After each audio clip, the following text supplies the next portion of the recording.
Welcome to This Week in Introduction to Corrections.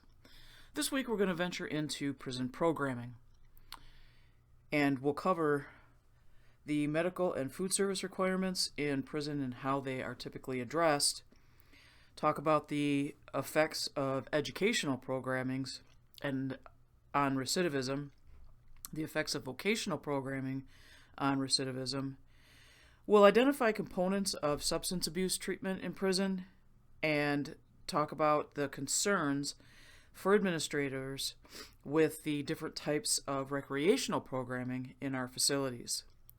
We'll also identify some of the legal issues that are associated with the religious programming in prisons. So this chapter we talk about the various types of programming and treatment that go on within our facilities, why it's important. We'll touch on the history of it, how it's progressed up to the current day, and the challenges and your responsibilities when it comes to programming within the corrections system. When we talk about the idea of prison programming or programming in any type of correctional facility, what we're talking about is going beyond the basic requirements that the Supreme Court has said must be provided to the offenders and inmates within our facilities. If you remember from earlier lectures, what is required to be provided to our inmates is food, water, shelter, and medical care. And while we will talk about medical care in a little bit more depth in the future slides, programming beyond medical care is going to typically be beyond the food, water, and shelter. Over the last several years, we've seen several different ideologies when it comes to how prison programming should be viewed as far as policy is concerned, with two main views coming forth within the current day. The first is an ideology that centers around the idea of a work or education reform, where the thought is, if you're going to try and bring down recidivism and try and save society in whole, you're going to do a better job if you provide a way to help your inmates, offenders, obtain employment or education through prison programming while they are serving out their sentence. The other ideology is going to be through what we call a minimal services viewpoint, which is more along the lines of a subsistence viewpoint, in that inmates are entitled to really no more than the bare minimum that the law requires, which would be food, water, shelter, and medical care. And while we understand that there are many people and policies that subscribe to the minimal services view, what we have to understand is, by subscribing to the minimal services view, you're basically ensuring that offenders that return to the community following their stay without any substantial prison programming are then going to go back to criminal activity, and the recidivism rate will continue to grow. For the next several slides, we're going to talk about medical care, and while it is something that is required by law, we're going to delve a little bit into the necessary requirements and some of the challenges and facts that need to be taken into consideration when it comes to health care for the inmates within our facilities. everybody understands that citizens and the outside world are required or should find a way to afford their own health care. And if they can't do so, then they have the opportunity to get the minimal amount of health care that is available to them through the government, such as Medicare or Medicaid.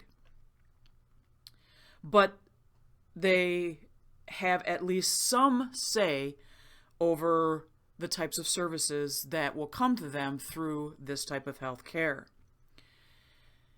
With our inmates offenders, the health care that they receive, while by law have to be adequate, it's not always satisfactory, and therefore what we'll talk about over the next several slides is what that means and why it has taken some legal issues brought before the courts to establish what that bar is and what it entails. We'll start with a little history of prison health care and what brought that change into our current correctional landscape. Now, if you remember back to the earlier lectures within our semester, one of the things that we talked about was how inmates were considered slaves of the state, civilly dead, and therefore were granted little, if any, rights once they were brought into the incarceration system in our correctional facilities. That was due to the paradigm that the administrators, as did the public, really believe that inmates had no rights to anything, and that included health care.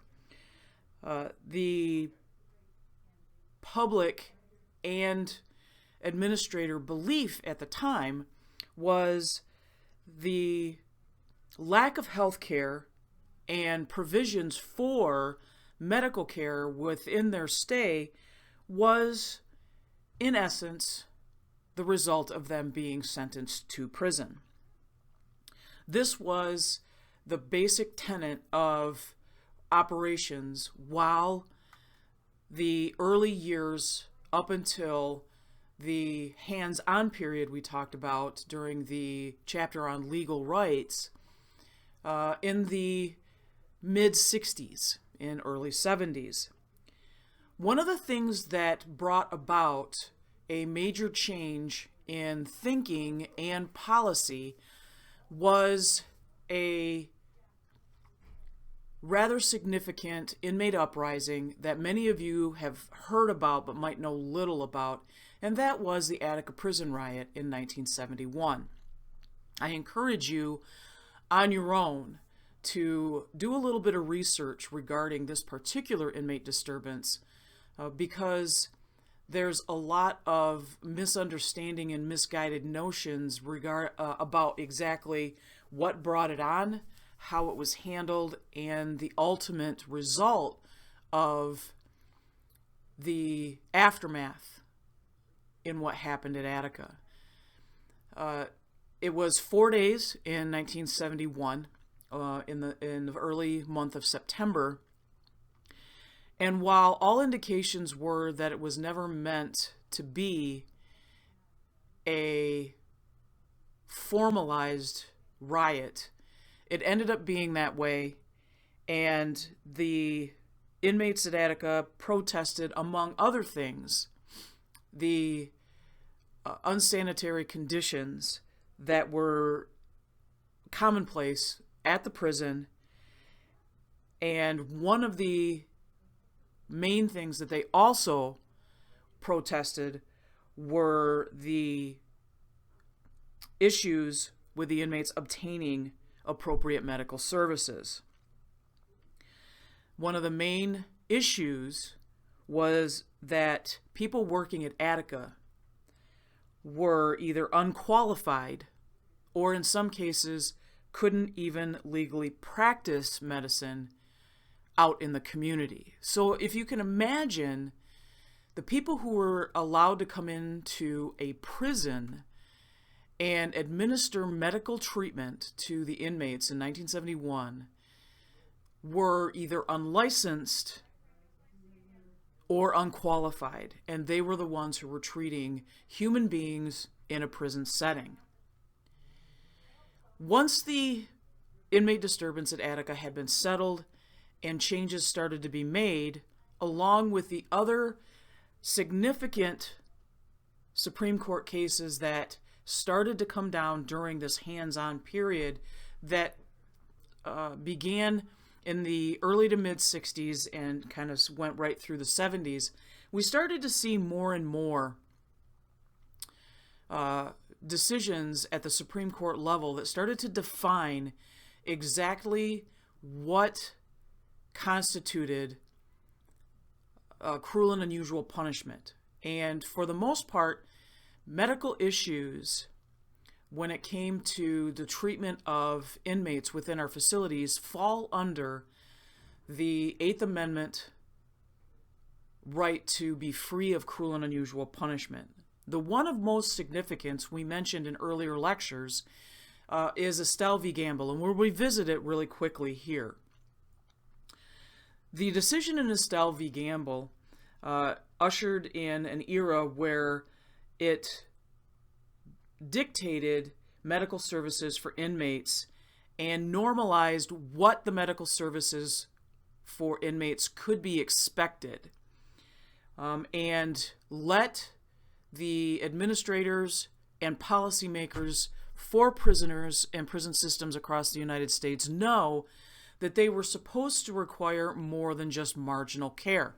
And this is where we get the idea behind the concept of adequate. Now, another term that comes through with this particular case and has been reinforced in subsequent cases is the idea of the principle of least eligibility. And while you won't find this particular term anywhere in your chapter, what that means is it's a way to reaffirm what adequate means. The principle of least eligibility allows for administrators and policymakers to understand that the inmates in our facilities are to expect the same amount of medical care within our facilities that the person on the outside, the average citizen or the citizen in the outside community is entitled to at the very least. And so when we talked about in the earlier slide about the average citizen finding a way to afford their own health coverage, and if they can't do so, then they get minimal health coverage from a government agency, then that is the principle of least eligibility. And so at the very least, that's the expectation that prison inmates are to expect, and that is where the bar is as far as adequate is concerned. And so with the Estelle v. Gamble, that is where the bar is as far as what courts will consider as being a violation of cruel and unusual punishment. Now, the other thing that was established in order to show whether there was a violation of the Eighth Amendment and cruel and unusual punishment is the idea behind deliberate indifference. Now, we know where the bar is. Now we have to be able to set where the courts will hold an institution or personnel liable if there is something that happens to an inmate. And with Estelle v. Gamble, that came in the term of deliberate indifference. And the idea was that the Supreme Court stated that you have to prove that the prison officials knew of the inmate's serious need of medical services, but were deliberately indifferent to that need and denied services. And so that bar is basically a very high standard, and in essence means that the institution or personnel knew that an inmate needed services and turned a blind eye and deliberately decided not to treat that inmate. So this is like 2 steps above negligence. Where negligence is, I made a mistake. Gross negligence is, I should have known better and didn't do it anyway.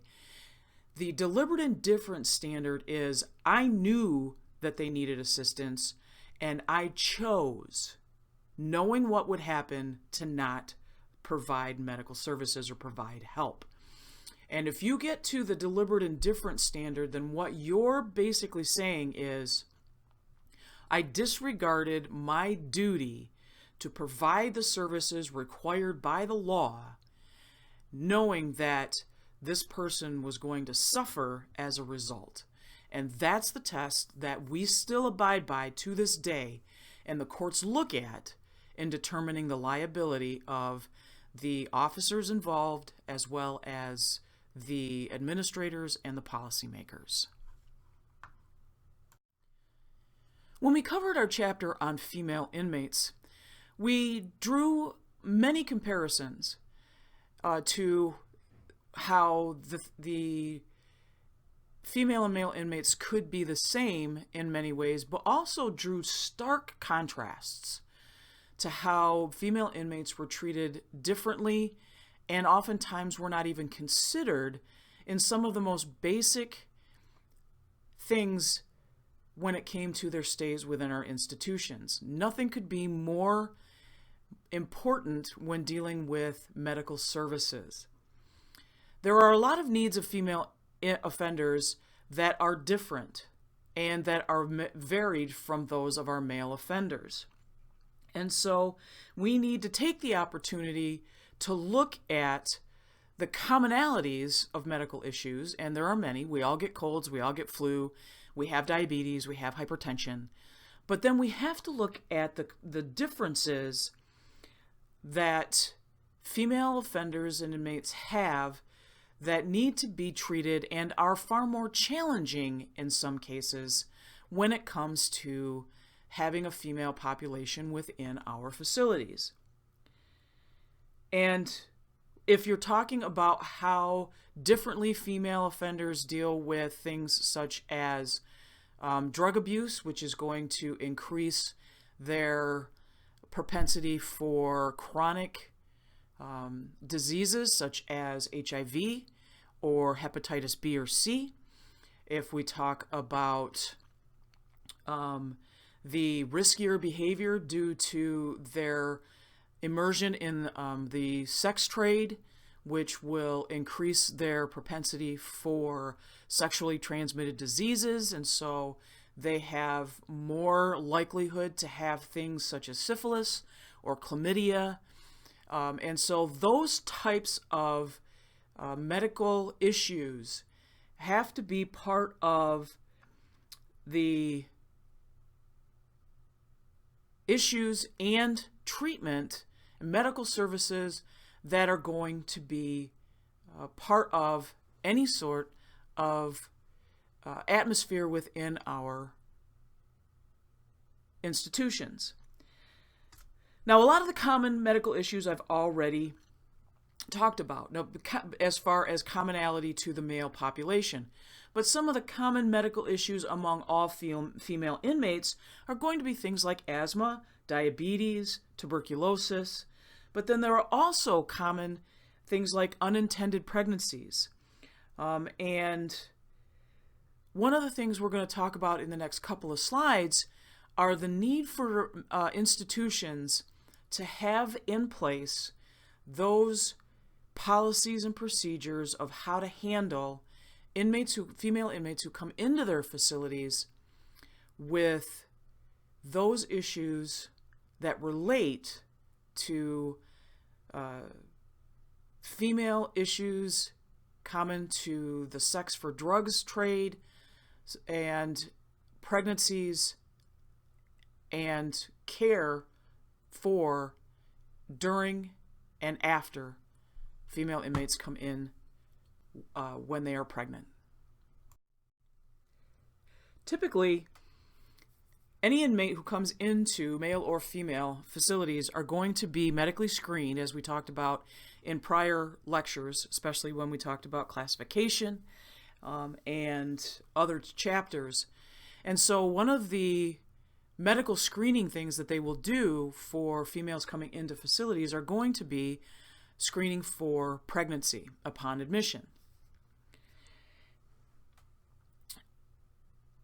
If it is found that a female inmate is pregnant, then it is going to be up to the institution as part of their standard of care to provide the proper care for the mother and the child for the duration of the pregnancy while they are in the facility. That's going to include extra nutrition, extra vitamins, regular doctor's appointments, and up into including childbirth. Now, a lot of times that means that childbirth is going to be taking place outside of the hospital, or outside of the institution in a hospital, pardon me, and making sure that the caseworkers and social workers are working with the inmate and the family to make arrangements of where the child is going to be in the occasion that the female inmate has to continue their sentence within the institution following the birth of the child. Most state prisons within the United States do not have any sort of program that allows for the child to stay with the mother following the birth.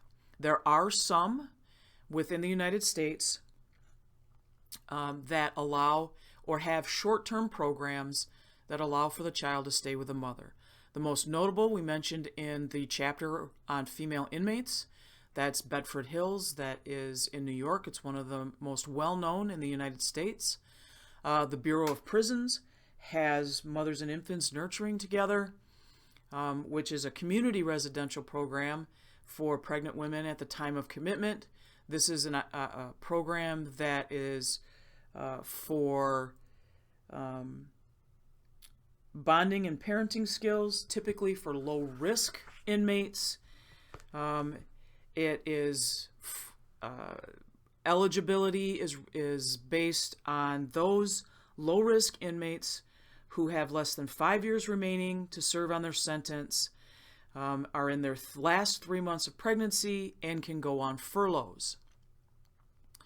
There are other programs that allow them to stay for an additional period, but you have to be referred to the program. So any one of these programs that exist across the nation have very stringent rules, have little acceptance, and so not every female inmate that comes into a prison pregnant is going to be allowed entry into these mother and child programs.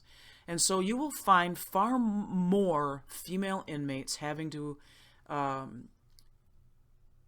have their pregnancy in general population or in one of the special populations that we talked about earlier, and then figure out a way to place the child with either a family member, which happens, or to have that child be placed into foster care following the birth.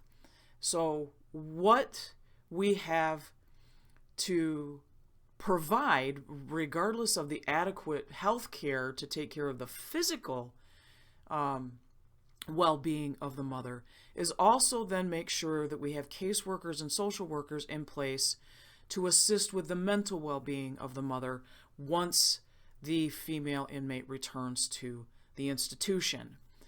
We're all aware of the ideology behind postpartum depression, and if you have a female inmate who is going to return to a institution following the birth of a child, and then that child is either placed with a family member or is placed within the foster care system, going through that postpartum depression is going to be something that is going to be more difficult than somebody who experiences postpartum depression within the community And so that is also an aspect that we have to be aware of that is not really listed within our book, and something that as a first-line officer working in a female institution, we need to be at least cognizant of, if only to be able to refer those inmates to the correct mental health staff so that they can get the proper assessments to be able to handle that transition from being pregnant to being able to handle the post-pregnancy difficulties that they will endure. On the flip side of pregnancy are those female inmates who come in and might want to entertain the notion of terminating the pregnancy while they are incarcerated. Now, by law, the Bureau of Prisons is not allowed to use government funds to allow a female inmate to terminate a pregnancy.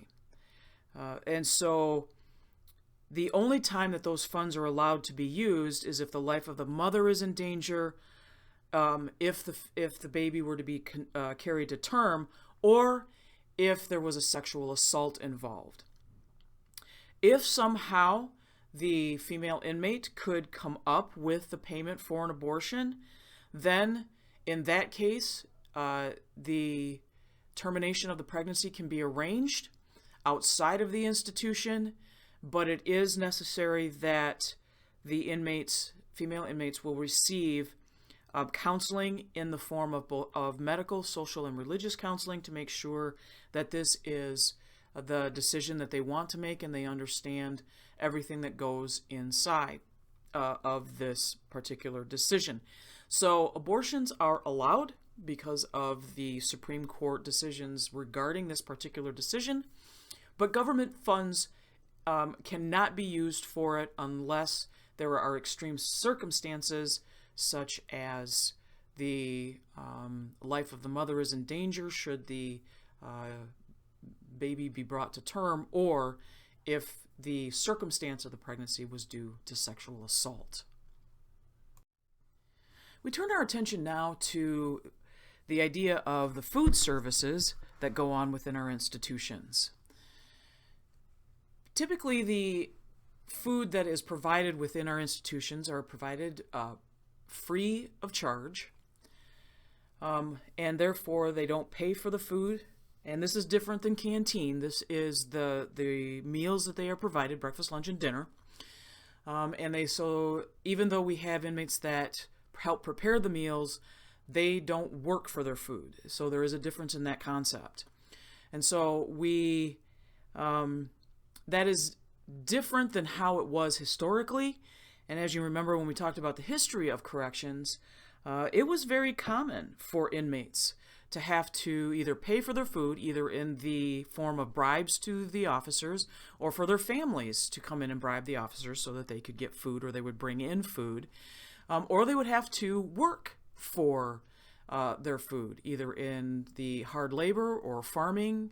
A lot of the prisons, especially down south, were agricultural in nature, and that's just not the way it is now.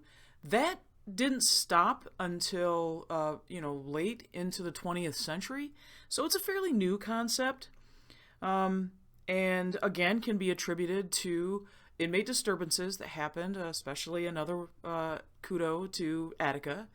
But one thing that remained pretty much in place is that there were no standards that were in place to really dictate what would be expected of the food that was served to the inmates. So you can just imagine what kind of food the facilities across the United States could get away with serving to the inmates that were in their care.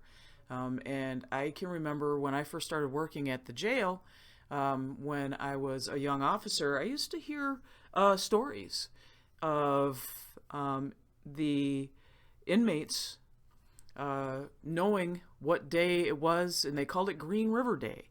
And that was the day that split pea soup was served, and it must not have been very good because Green River meant that it ended up on the walls and on the floor because that's where they threw it.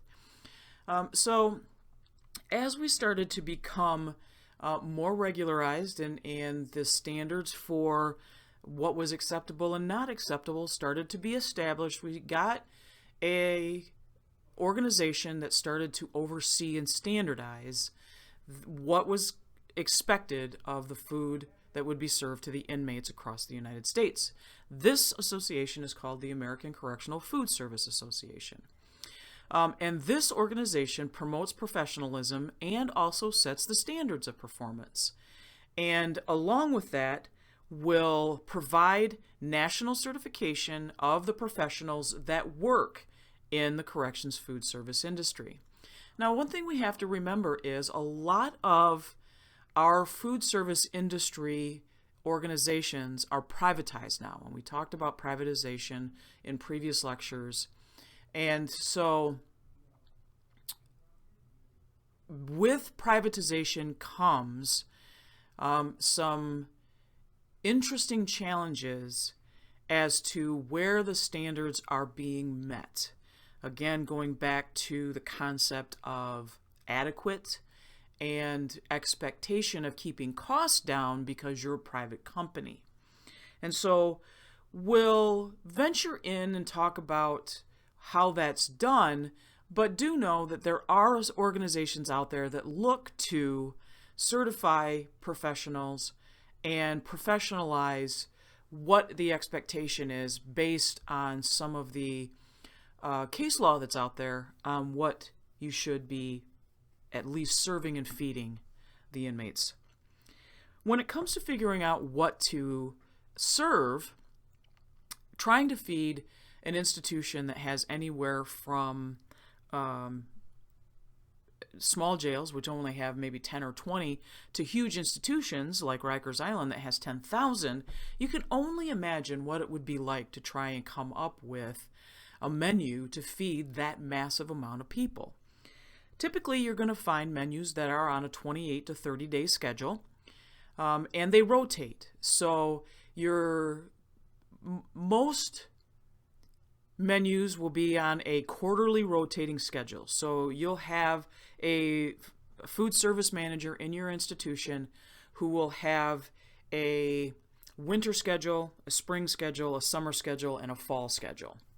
And during those times, they will plan a month to month that will rotate. So you'll have 4 months that'll rotate. And they might change something from winter to spring if they know that there's going to be lower prices or something that'll come out that's not in season during the winter or something like that. And so the menus are planned usually according to the standards by the National Academy of Sciences, and that will help them make sure that there's enough nutrition in it and that there is what we call a common fare diet. And the common fare diet is that it meets the nutritional requirements and it reasonably accommodates the recognized religion dietary restrictions. And so if you remember when we talked about the legal rights back in Chapter 3, we talked about some of the First Amendment questions that came up with right to practice religion, and some of the recognized religions out there have strict religious dietary issues. And so what a lot of times happened is rather than have several special diets that needed to be accommodated to not have pork or not have something, they just eliminated pork from the common fare. And therefore, then the highest percentage of inmates could eat the main courses that were being fed. So the planning of the menu can be a little bit complicated, but the general dietary health should be considered at what they considered to be a minimum. And therefore, what you're going to see the inmates get is not going to be the highest health content to it, but you will have the nutritional content that is expected, which is the recommendation of between 2,000 and 2,500 calories a day. So you're going to find that it's going to be higher in starch, it's going to be higher in carbs, it's going to be higher in calories, but it's going to meet that caloric threshold. When people are looking to get into food service, the association also puts forth some training requirements.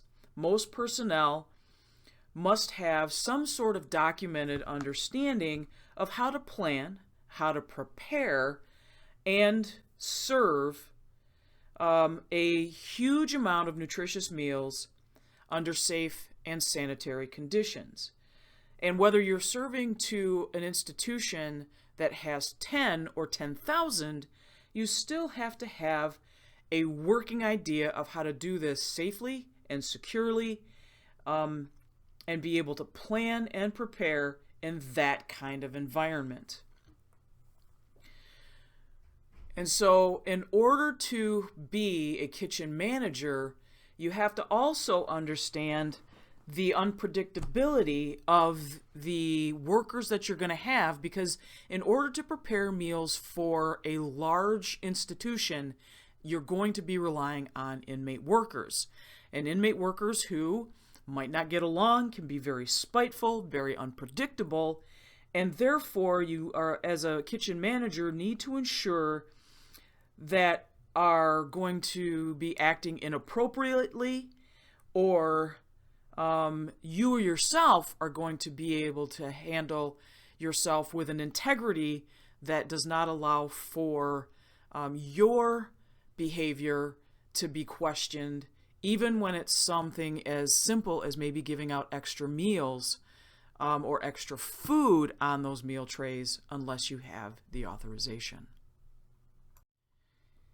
Now, when we talk about the quality of the food, and I mentioned this in the last slide, there is no legal obligation to make sure that nutrition is above what they consider to be the minimal standards. There may be an incentive to. And so when we look at the kitchen managers and the people that work in food service, a lot of times what they are given as a budget, they might try and save for special occasions. You'll find that around the holidays in some institutions, they will make sure that there is a decent holiday meal around Thanksgiving and Christmas to make sure that there's somewhat of an improvement in morale. They already know that it's a hard time of year for the inmates. They're away from their families. The officers are given fair warning that this is a tough time of the year to be watching out for depressed and suicidal behavior. And so one thing that the food managers can do is they can use this time with incentives to puff up the menu list and make sure that you have, a type of turkey for Thanksgiving, that you try and have a type of stuffing, some mashed potatoes. Maybe see if you can get a good deal on a pumpkin type dessert. And the same goes for Christmas, that you have a ham, maybe some mac and cheese, and stuff like that. And so you can try and improve the morale of the inmates during the holiday season to try and make it a little easier, not only on the inmates, but for the officers too. And make sure that there will be as little complications while they work the holiday season as possible. And just as if you might want to have an incentive for the inmates to act and have higher morale with an improvement in the menu, there's also ways that the food can be used as a disciplinary measure. And so we have the concept of what we call a prison food loaf. And some of you who already are working in the field have either heard of a food loaf or have seen what it is, but it is a food product that contains all the typical ingredients of a well-balanced meal that would be served to inmates who have exhibited either safety issues, security issues, or disciplinary issues. And so basically what happens is you take everything that's on the menu for the day. So let's say for the day you have chicken and mashed potatoes, green beans, and like a bread, a lemon bread, and then two loaves of regular bread. And that's the meal for the day. And you have somebody who has been a behavioral issue and is throwing their food trays, they're pounding, they're being a behavioral discipline issue. And so the decision has been, because they have not been, they either are refusing to give back their tray, they're not giving back their spoon, they're throwing their trays at the officers every time they get one. So this is a discipline issue, not a punishment issue. So we have to distinguish between the fact that there is usually a reason is for safety and security, not punishment. And so the decision is made to take what you would usually serve on a tray, put it in a baking pan, and bake it, and it comes out as sort of this very bland lump of loaf. Now it's got everything that should have been served in individual sections of the food tray, but now it's in one lump form. So it's got all the nutritional value, but now it's going to be served to them, and they won't be given utensils. They'll be served on a paper plate or a paper cardboard serving tray, and that's how they will receive it. This has Eighth Amendment implications, as somebody brought to the Supreme Court, as being cruel and unusual punishment. And as the Supreme Court decided in 93, the Eighth Amendment only requires that food be provided that is adequate to maintain health, not that it be tasty or appealing. And so by putting all of the food that you would receive in a loaf form, the fact that it doesn't taste good but still maintains its nutrition is all the Supreme Court says you have to do. I've seen one of these food loaves. It's pretty interesting looking. Never had to try it. Don't plan on it ever. But it depends on the inmate, but usually they're on the food loaf for a day or two, and then they start to change their behavior in order to start receiving the food in the proportions that they were meant to. So food can be used as either a way to improve morale or as a way to change behavior. The next program we're going to talk about is the educational programs. We're going to talk about education for the next several slides and the importance of it within our correctional system. Probably of all the available, and we talked about this in the very first slide, and the importance of education in trying to reduce recidivism, education is the most important. The idea behind basic academics is, as we know, because we send our children to work, sent our children to school, we went to elementary all through high school. It provides our basic fundamentals to being able to function in our day-to-day world of work.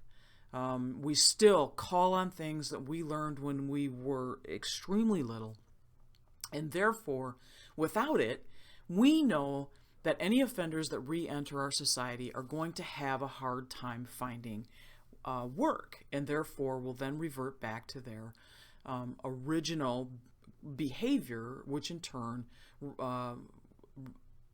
gives rise to recidivism rates. And if you recall in earlier lectures, I stated that a great percentage of offenders that are in our institutions now did not graduate from high school, and a great number of them are functionally illiterate, which means they do not have a third grade reading level and also cannot do functional math above an 8th grade level.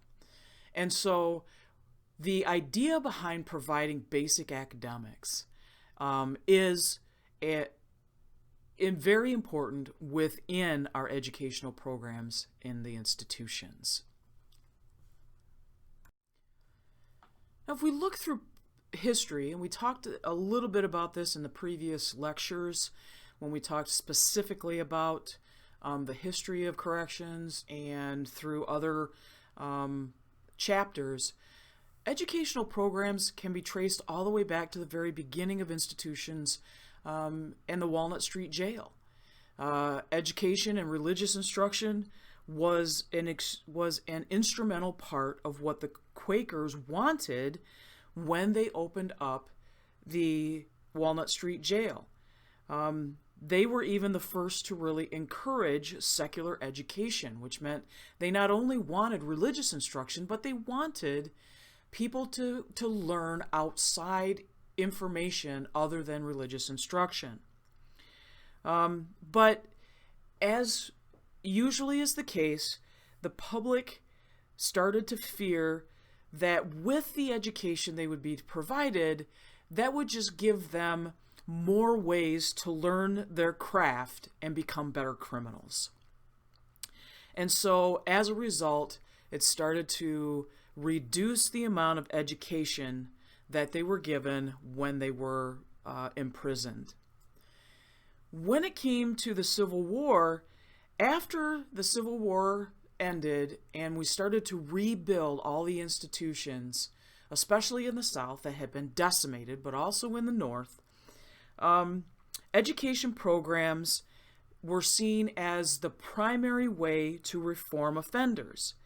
And during this time, you'll recall, was the evolution of the reformatory, especially with the Elmira Reformatory and the work of Zebulon Brockway. And so with the education that became the center of the reformatory model, we found that when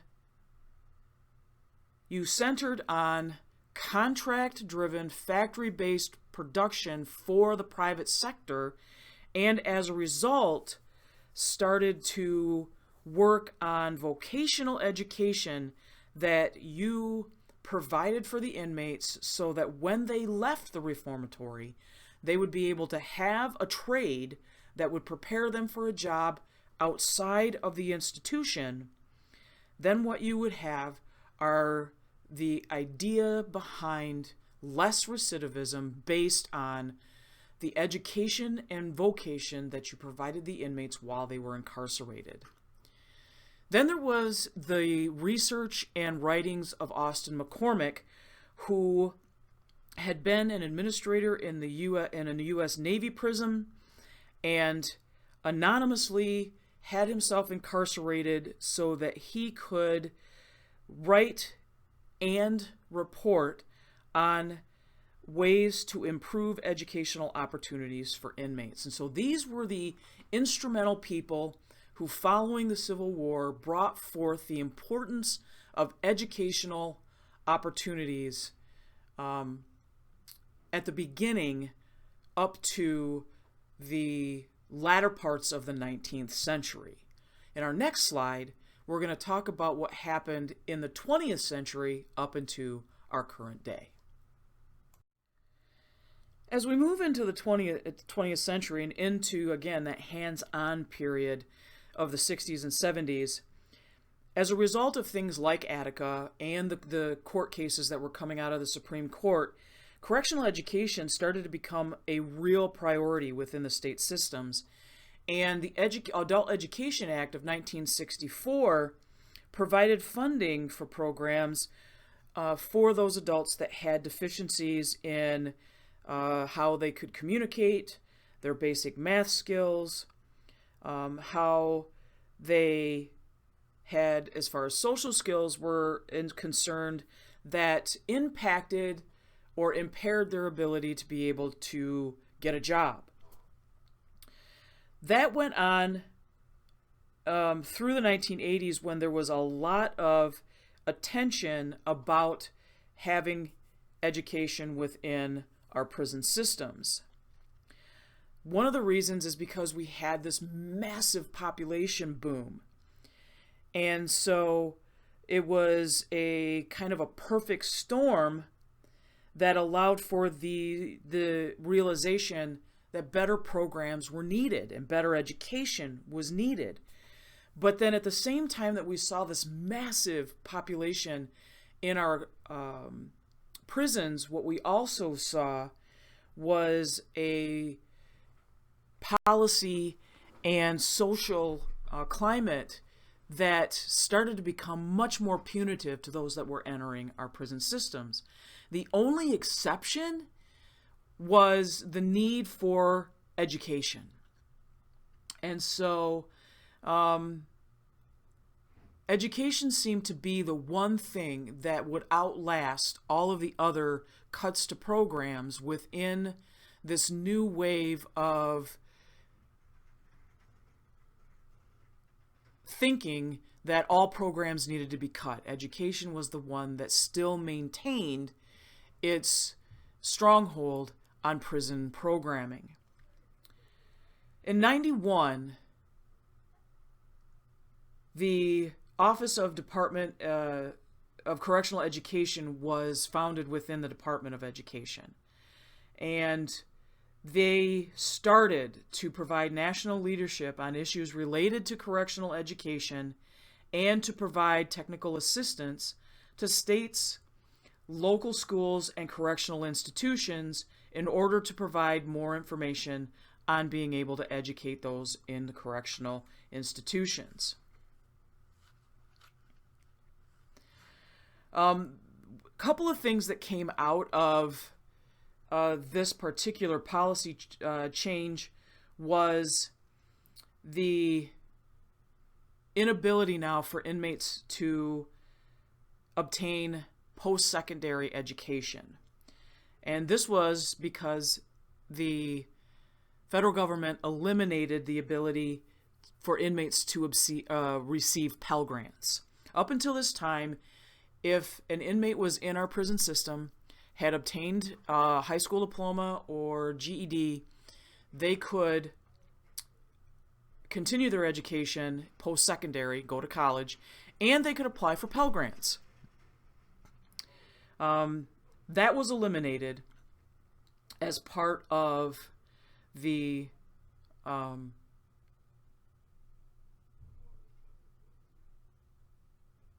new bills that were coming through. The Title IV of the Higher Education Act saw the elimination that had originally permitted inmates to apply for financial aid, and that had been eliminated. However, we have now seen that as of 2016, the Second Chance Pell Pilot Program had been passed by then President Obama, and now there are several colleges, both 2-year and 4-year universities, who are allowing inmates to try and use some of those funds, however slight they may be, in order to apply for post-secondary education. When it comes to education programs within our prisons and jails, the first concern is to make sure that the inmates that come into our facilities have a basic secondary education. That means that we make sure that they have either a general education development degree, either a GED, or with the younger generation, they have a high school equivalency test. Now, the high school equivalency test is different than the GED in that it covers the 5 basic areas of math, science, social studies, and reading. And the primary difference is it's aligned with a lot of the Common Core that we're seeing in today's schools. And so there is a little different test that's involved, and therefore there's a different process that those who are in the high set will have to take other than the GED. That doesn't mean that post-secondary opportunities are not available to some inmates depending on where they are serving their time. We have colleges such as Adams State University that is accredited, that allows for certificates, associate's degrees, and bachelor's degrees. That is fairly reasonable. And there are also other community colleges that have agreements either to teach through correspondence courses or will go into the prison to teach either vocational or academic. There are even some colleges and universities that offer online programs that have secure digital technology that prevents any external communication or internet beyond the educational platform. And so there are ways that with today's technology that they have found for inmates who are interested to get secondary education.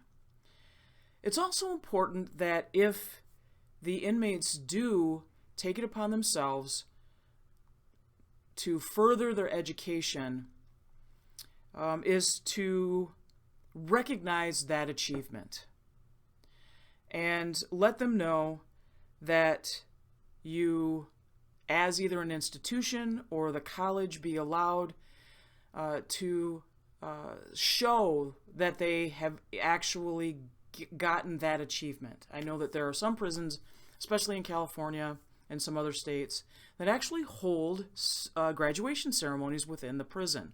And I know that may sound weird, but when you think about it, if you celebrate the achievement that they have, and remember, a lot of these inmates are going to be going back into the community, it gives them that sense of empowerment and achievement, and may give them that sense of, hey, I can do something when I'm out there, and maybe I don't have to live this life anymore. And so you showcase those positive outcomes and reinforce that positive behavior, and therefore they might be able to then tailor their behavior to those pro-social norms that we want them to live, and encourage them to not recidivate, not reoffend when they get to the outside. So celebrating their achievement is actually very important. And so that's also part of the education programming that is within our facilities, if we can do it. Sometimes we can't, but yeah, that's part of the importance of it. Our next program that we're going to talk about is the prison work programs. And if you are in a facility that has work type programs, it's usually going to consist of two types. You're either going to have jobs within the prison that work in order to maintain the prison functions itself, or such as making sure that the meals get served, making sure the clothes get done, making sure that the area stays clean. And the problems with these types of jobs are that it really doesn't provide the inmate with a trade or a skill, and therefore when they leave the prison after doing this kind of job, they're not going to have any way to obtain a job or keep employment when they go back out into the community. The other type of jobs that are within the prison are going to be those that either are industrial or vocational within the prison itself. So those are going to be the jobs that either are contracted through the state industries, or in some other way, shape, or form, such as production, agriculture, craftsmanship, things like construction or carpentry, even some things like data processing or computer technology. These are those that are going to be giving professional, vocational skills that will allow for the offender to obtain possible employment outside in the community when they get released. Now, the origins of work programs can be traced back to the earliest English jails of the 11th and 12th centuries, when inmate labor paid for the costs of their imprisonment as well as the salaries of the jailers and the sheriff. And so hard labor was considered to be part of the payment, and that continued on through history up into the 1700s. And it wasn't until we had the Age of Enlightenment where we had reformers that we talked about in the earliest of our chapters, where John Howard and Cesar Beccaria also considered the idea of work to be a huge factor in reforming the offenders in the 18th century.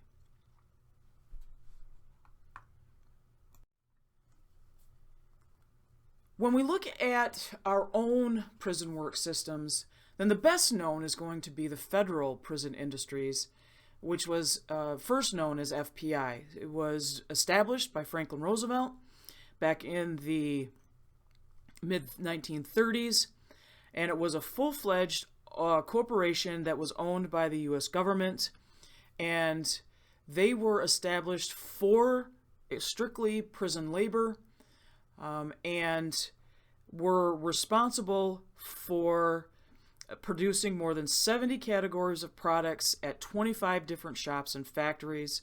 They were a major contributor during the World War II, Korean War, and Vietnam War effort, where during those wars they were responsible for producing things like bomb casings, TNT cases, parachutes.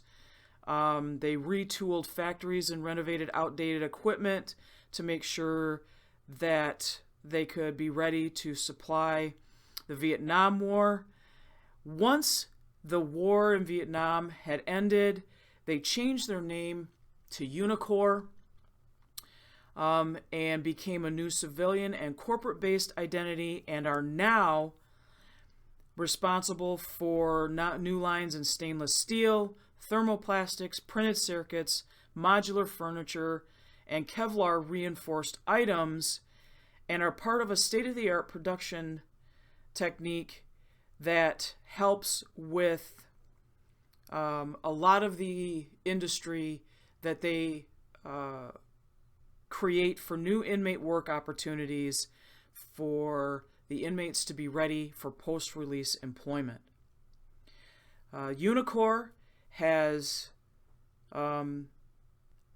shown in their research that they have educational or industrial programs that are less likely to have their inmates misbehave, or less likely to commit crimes following release, and are less likely to have their inmates return to prison who have participated in Unicor than those who did not.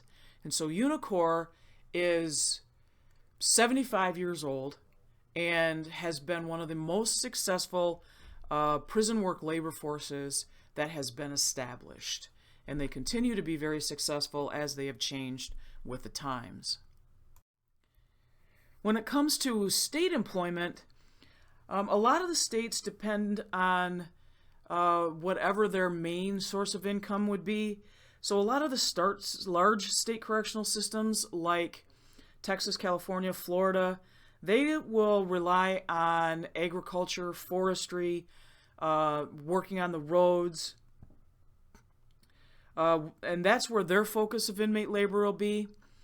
But there's also ways to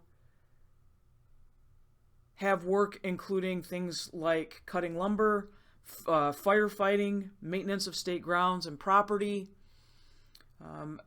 and also they can work in things like construction, cotton picking, harvesting crops, and they continue to work in those lines if that is where the principal amount of their inmate work programs are.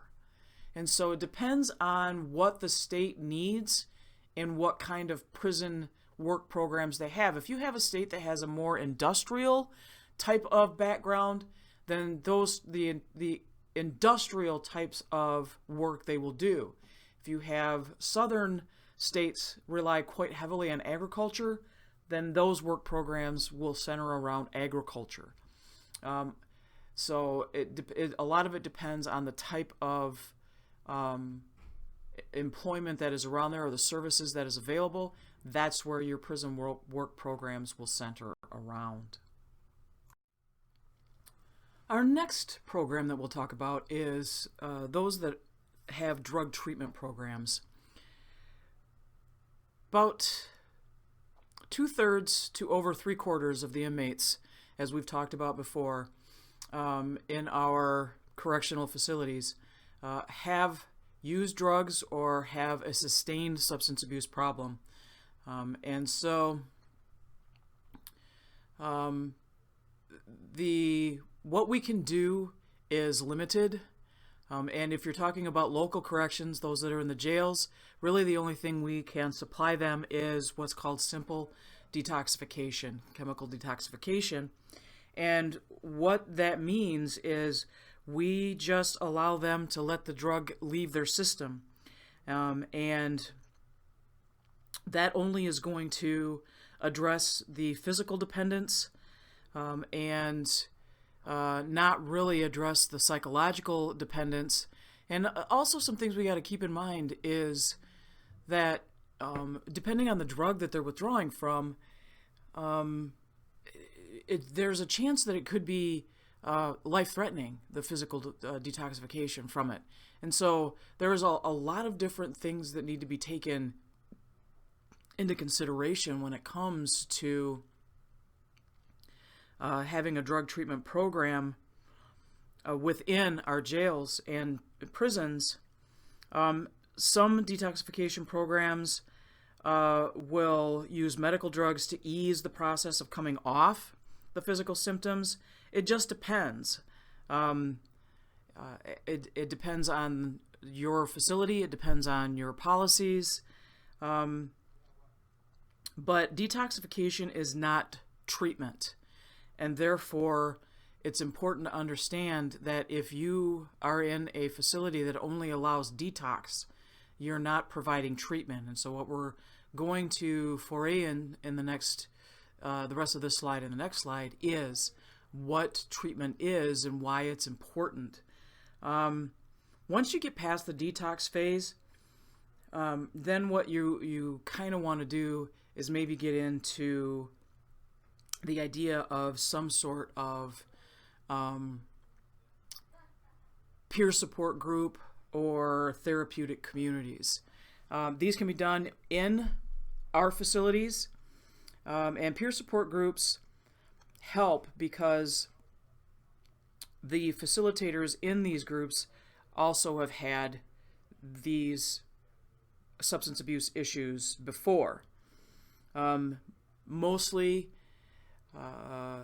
they're facilitated by other inmates in the other prisons, and typically are 12-step programs such as Alcohol Anonymous or Narcotics Anonymous. And so the idea behind 12-step programs, if you're unfamiliar with it, is to stress faith, confession of wrongdoing, and passing on to a higher power in order to proclaim your powerlessness over drugs and alcohol in order to come up with a resolution. And so these peer support groups are pretty prominent even in a jail facility, and that might be a first step in trying to provide some sort of treatment as opposed to just detoxification. There's also the establishment of therapeutic communities, and that is a residential therapeutic community, which is a set area within jails, prisons, or even outside in the community centers.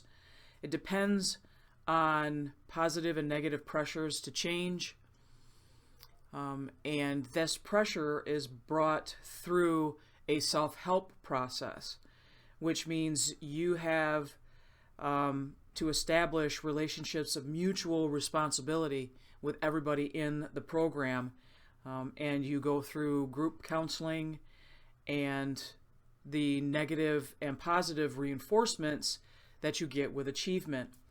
You're going to have rules, regulations that guide behavior and management, and the idea behind this is to admit your addiction, take responsibility for it, and to train and teach yourself the use of discipline through the program. And so there's a couple of different things that can be done within the prison. But again, it's whether you have the policies, procedures, resources to have these types of treatment programs within your facilities, and the willingness of the inmate offenders to participate. When we talk about what benefits inmates could have if we put treatment in our facilities, aside from making sure we have education and some sort of vocation, drug treatment is going to be the most needed and the most common form of inmate programming that will be in our facilities. Every state corrections system has some variety of a drug treatment program. The means by which it's carried out is what determines the effectiveness, and a lot of times the reduction of recidivism among the nonviolent drug offenders and determining whether they're going to re-enter our system is going to be determined through the drug treatment admissions that they get rather than the imprisonment that they are sentenced to. A lot of offenders are sentenced to intensive supervision probation, and therefore when they're on parole or on probation, they are going to get the treatment condition as part of their parole or probation, and that's going to be the restrictive programming that will hopefully ensure that they complete their treatment program while they're out in the community on community corrections or supervised probation. If they don't comply, then what you find is they're going to continue to enter into the system. They're going to then relapse and reoffend.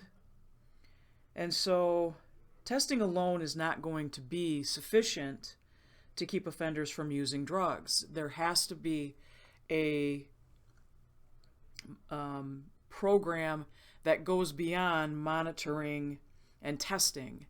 And so the best approach that we have is to combine the random drug testing with a drug treatment program that's going to address their addiction that they have so that we can scale down the likelihood that the offender is going to reoffend and thereby bringing down recidivism.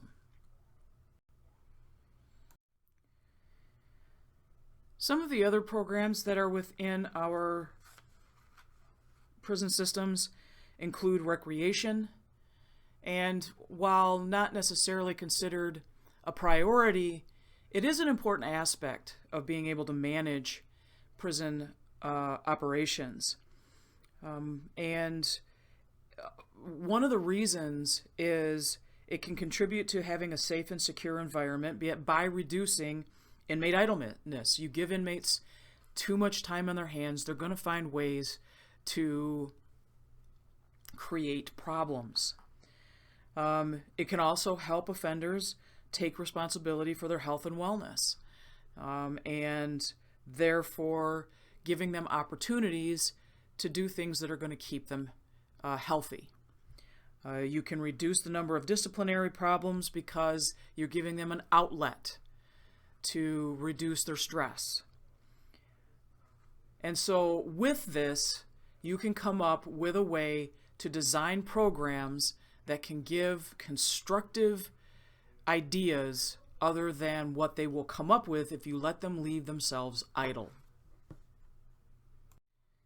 Historically, exercise was a regimental part of an inmate's day, dating all the way back to the early colonial jails as well as the Pennsylvania and Auburn style.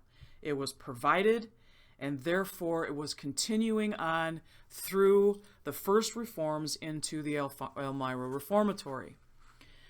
It was through the progressive actions of Elmira Reformatory and Zebulon Brockway that recreation in and of itself started to do some things a little bit more progressive, where they wanted to come up with ways that the inmates could have a more diverse program available to them. So they started to introduce things like team sports, social clubs, finding ways to learn social skills, things that weren't typically necessarily just physical activity, but things that would also help stretch and use their mind, like acting or doing crafts and arts, even starting a newspaper. And so they were looking for ways to not just exhaust them, but ways to keep them busy. Now, the difference between then and now is it was implemented in more of a militaristic type of program. And so there was a physical education program that was instilled to the entire population. But there was also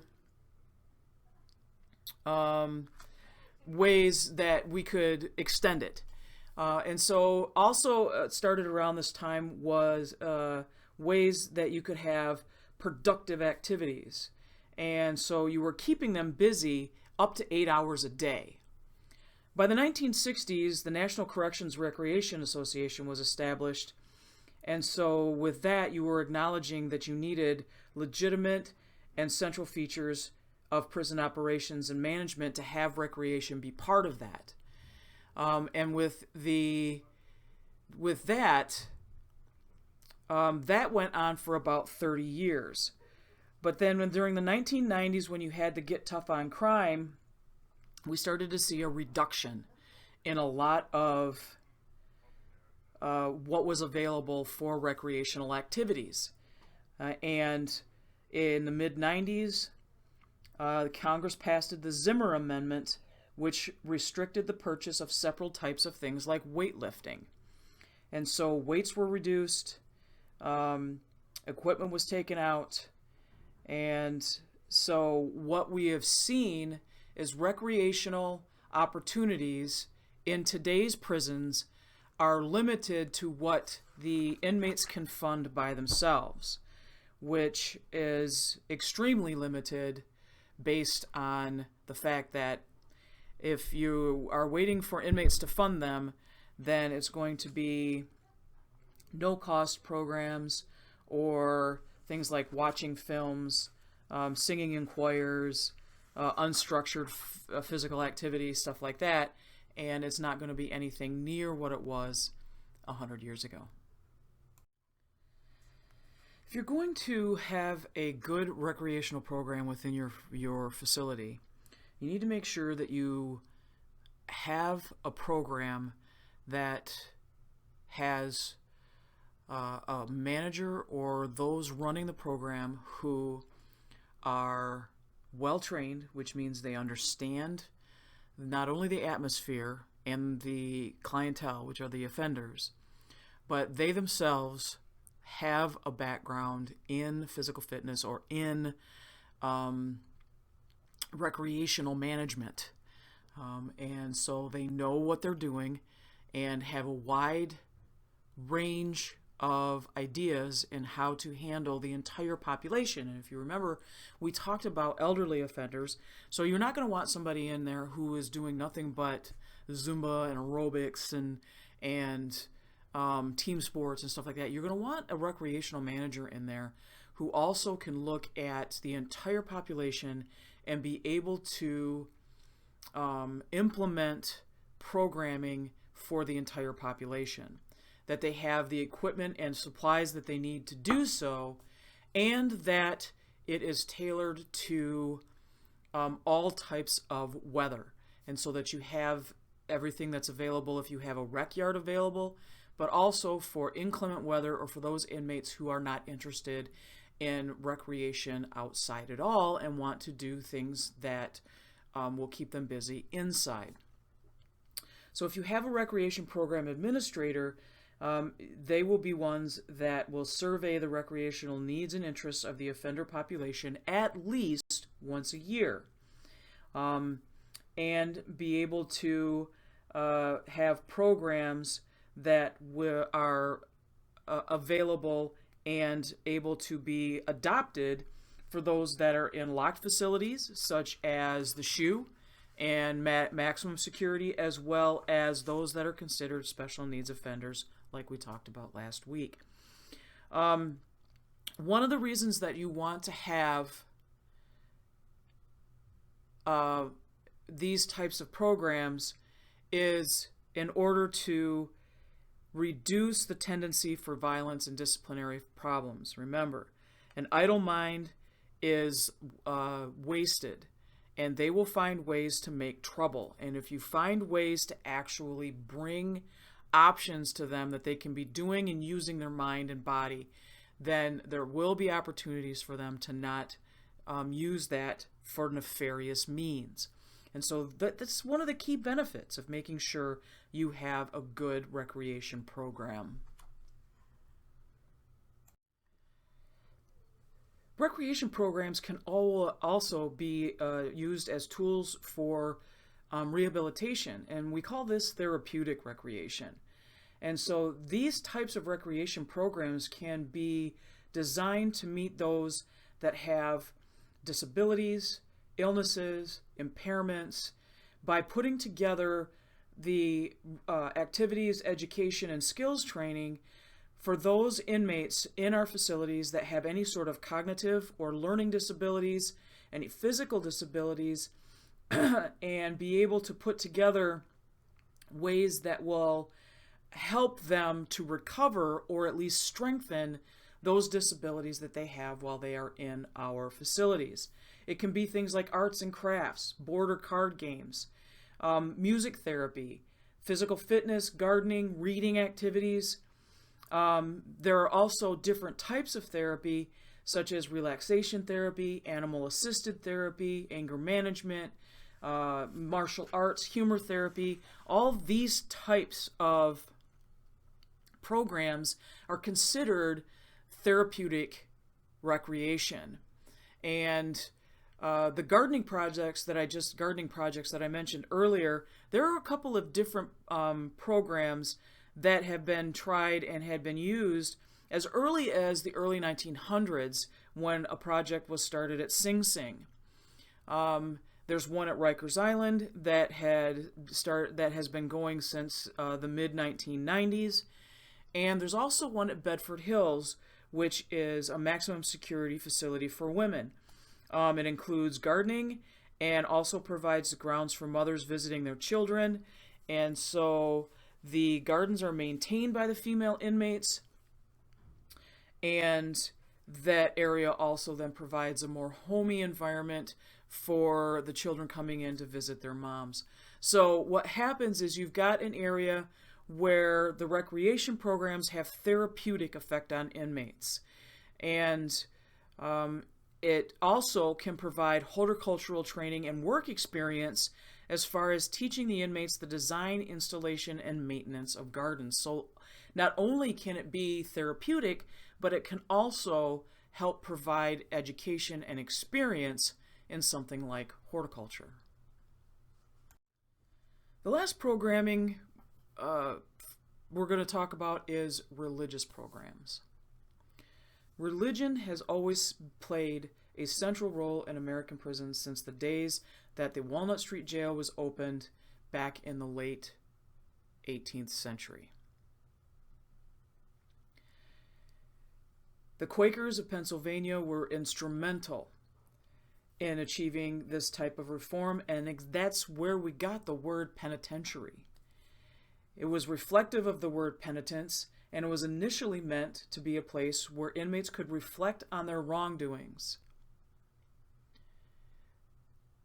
So as we started to move forward, the role of hired staff and volunteers has started to become a little bit more complex. Religious programming may be infused with treatment for addictions. It may be also put in with life skills. It might even be part of dietary requirements. That's how much religious programming has changed. So let's take a look at how religious programming has gotten from there to here over these last several slides in this chapter. Religion in correctional facilities is something that has been part of our correctional facilities and history as long as we've had institutions. Because of how we have embraced the role of religion and how we have seen how religion had been instituted in as early a place as how we looked at our biblical figures and how they had infused religion into their stays and trials within prisons and their confinement throughout history. Religion and confinement has been hand in hand for millennia. What has happened since then is that because of the change in how prisoners were looked upon and their role within the system itself. So when we started to look more to the Auburn system and not the Pennsylvania system, and so with the inmates requiring to be out all day to work and not to reflect, then the need for religious programming and the need for self-reflection started to change a little bit. As a result, we also started to see, as we started to modernize corrections, the term religion started to broaden a little bit. And so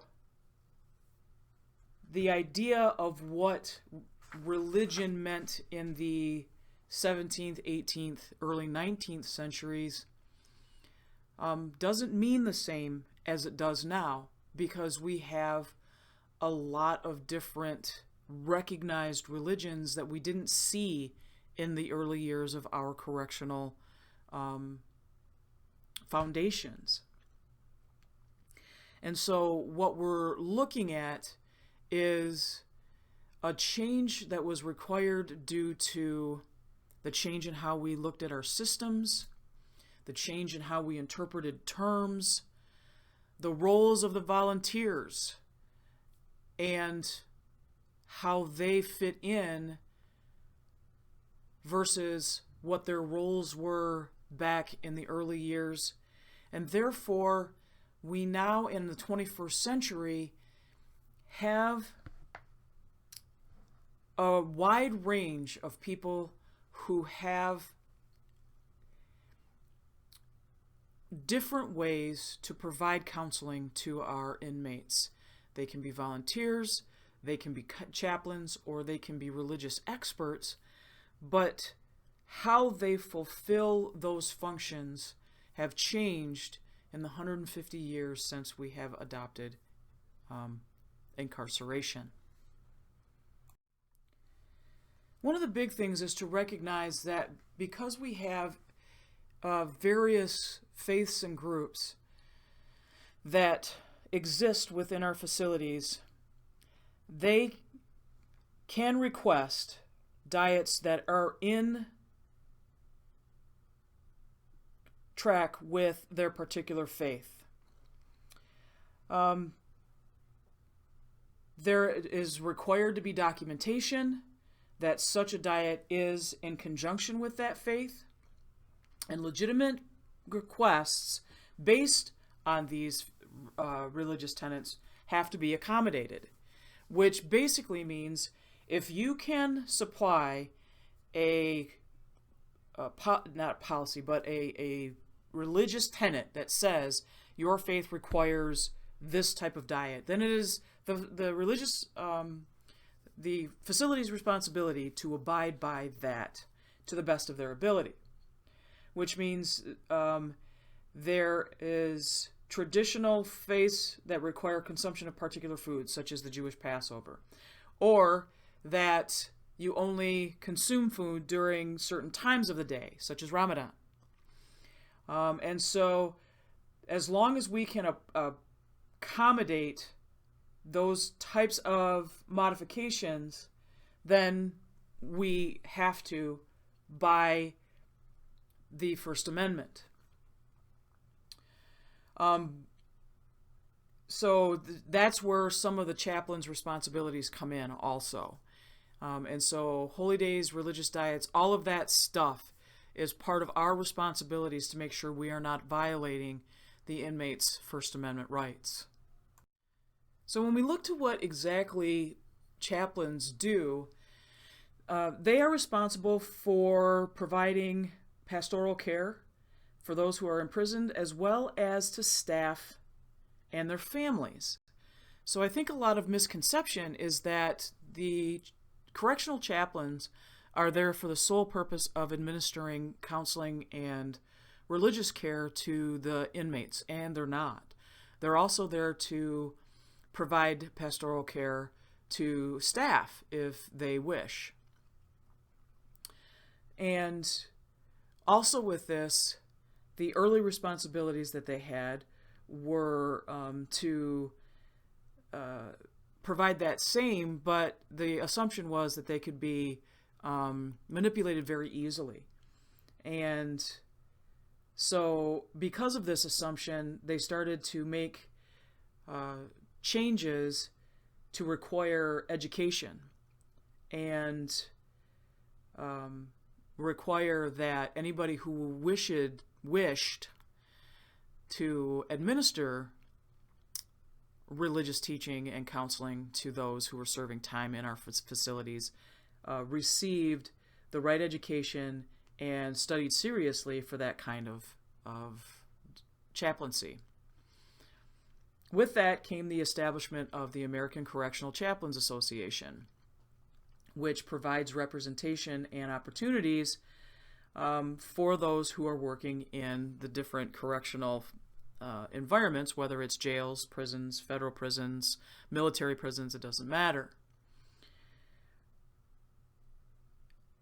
One of the things we have to also recognize is most of our facilities do recognize the four traditional faiths, Catholic, Protestant, Muslim, and Jewish, but also have to know that within the last half century, we have seen the establishment of many more what would be considered non-traditional religious groups, such as Hinduism, Buddhism, Rastafarianism, Jehovah's Witness, and things like that. And therefore, it's really not uncommon for large prison systems to have a wide variety of inmates of traditional and non-traditional faiths, and therefore have a lot of different services happening on many different days. And so if you are going to be part of a chaplain function and part of the chaplaincy at a prison that is rather large, you're going to be very busy, because there's not just the four traditional faiths, but many non-traditional faiths that, if established, have to be administered to also. And this is where religious volunteers come in, because a lot of times there is not going to be a lot of room for more than a handful or a specific amount of chaplains available on hand for a specific facility. So they're commonplace in most prisons. They will want to minister to people who are part of their own faith. They're more than likely going to be part of a larger church that's out in the community. But most volunteers are typically not going to be trained in the skills that are necessary to provide professional counseling, such as the chaplains are, and are usually not nearly as aware of the security practices that are necessary to be inside a prison. And so we'll need to have some sort of orientation, a tour, and materials that will let them know what is and is not able to be allowed or happen while they are within the facility. Volunteers are very important, but the scope of what they are allowed to handle must be laid out to them by both the chaplaincy and the person who is in charge of inmate services in order to let them know what will happen if they overstep their bounds. The last thing we're going to talk about is this idea that many people, I think, have on whether inmates really are motivated by any sort of religion. I think even I, at the beginning of my career, wondered if the idea of inmates participating in Sunday services or seeing a chaplain or a volunteer when they came around was really just a way for them to get out of their cell. And you're probably going to find a small percentage that is, but for the most part, you're going to find that the people who participate in religious services while they are in prisons receive very positive benefits when they participate in the religion or religious practice, that you find significantly fewer disciplinary infractions compared to those who didn't participate in religious programming. And it also tends to reduce crime on the outside. It tends to give them more self-efficacy, which means they tend to believe in themselves a little bit more. And so while the assumption might be it's a way for them to spend time outside their cell, they might do it just so that they can, maybe cause a little bit of ruckus or waste a little bit of time. Those are misguided at best. And that people who participate in religious programming during their stays find help with it, find ways to learn from it, and can take it sometimes out into the community and use it to their advantage to lessen their chances of reoffending. So it can be something that works toward their better life once they get released. In this lecture, we talked extensively about the need and the reasons for prison programming in our facilities across the United States. We explained the medical and food service requirements in our prisons and how they are typically addressed, and discussed the effects of educational programs on recidivism and the importance for them, as well as discussing the effects of vocational programs on recidivism. We identified the components of substance abuse treatment in prison by talking about peer support groups and therapeutic communities. We described some of the concerns of administrators with the different types of recreational programming, talking about needing a well-rounded program that would not only deal with the physical body, but the mental use of brain power to all the different types of inmate populations, not just the general population, but special needs and other types, as well as we identified some of the legal issues associated with religious programming and talking about the importance of keeping in mind the First Amendment in prisons. With that, your discussion question for this week can be found on 447 and 448 of your chapter, the What Would You Do? Make sure you read it completely. Put yourself in the position of the person in the scenario, and at the end, answer the question, what would you do? Make sure you answer in no less than 300 words. Make sure that you cite chapter from the chapter to back up what you're saying about your answer and why you answered that way. Make sure you also take the time to go to a classmate to dialogue with them about their answer and why they answered that way. Thank you for your attention on this particular chapter this week. Join me next week when we talk about Chapter 16 on parole and reintegration.